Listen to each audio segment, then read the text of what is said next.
Shrimad home remedies में आपका स्वागत है।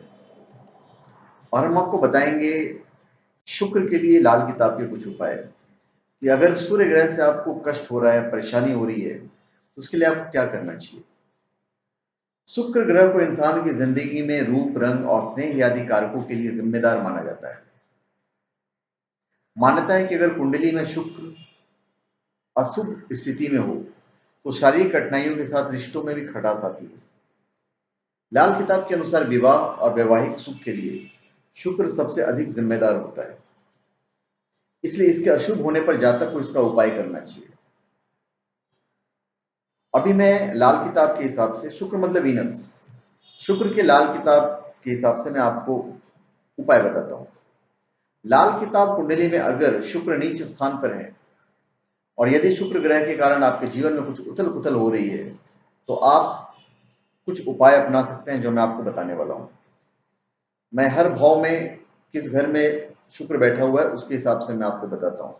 एक बात मैं आपको बता देना चाहता हूँ कि ये लाल किताब के जो टोने टोटके होते हैं बहुत साधारण होते हैं और आप इसको खुद कर सकते हैं। पंडितों को बुला के खर्च करने की जरूरत नहीं है। खाली पंडित आपको इस्तेमाल करना पड़ेगा, जहाँ पे या इस्तेमाल वर्ड गलत हो जाता है, पूछना पड़ेगा कि सब ग्रहों की जरा दशा जो है वो सही बता दे आपको।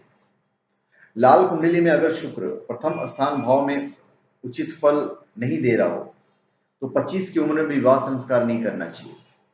साथ ही काले रंग की गाय की सेवा और दही से स्नान करना चाहिए। दूसरे भाव में शुक्र ग्रह के उत्तम फल पाने के लिए मंगल से संबंधित वस्तुओं जैसे शहद, सौंफ और खांड आदि का दान बहुत लाभदायक माना जाता है। फिर लाल किताब के अनुसार तृतीय भाव में शुक्र ग्रह की पीड़ा शांत करने के लिए जीवन संगनी का सम्मान करना बहुत उचित माना गया है।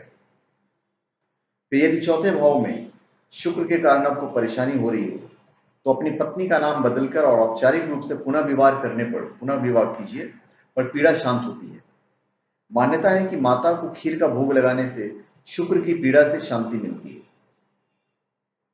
पंचम भाव में अगर शुक्र की पीड़ा से आप परेशान हैं तो अपने माता पिता की इच्छा के खिलाफ शादी नहीं करनी चाहिए।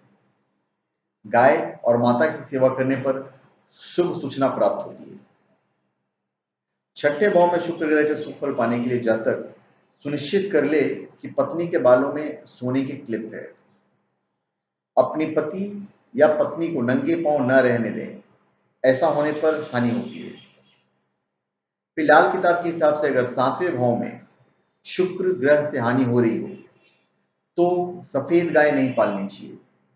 काली या लाल गाय की सेवा करना चाहिए, या सफेद या काली या लाल गाय पालना चाहिए, वो शुभ होता है। आठवें भाव में शुक्र ग्रह के अशुभ परिणामों को कम करने के लिए दान स्वीकार करने से बचने की सलाह दी जाती है। तांबे का सिक्का या नीले फूल को लगातार 10 दिन तक नाले में फेंकना शुभ माना जाता है। नौवें भाव में शुक्र ग्रह की पीड़ा शांत करने के लिए या दुष्प्रभाव से बचने के लिए भवन निर्माण के समय शहद और चांदी दफनाना शुभ माना जाता है। फिर 10वें भाव में शुक्र ग्रह की पीड़ा शांत करने के लिए घर में पश्चिम दिशा की तरफ मिट्टी के दीवार होना बहुत शुभ माना जाता है।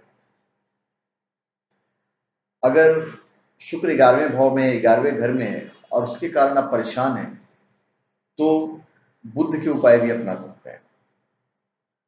फिलहाल किताब ज्योतिषी और जानकार 12वें भाव में बैठे शुक्र ग्रह की पीड़ा कम करने के लिए सूर्यास्त के समय नीले रंग के फूल को जमीन में दबा देना शुभ मानते हैं। धन्यवाद। आप हमारे चैनल पर सब्सक्राइब करें और अपने कमेंट दीजिए। धन्यवाद।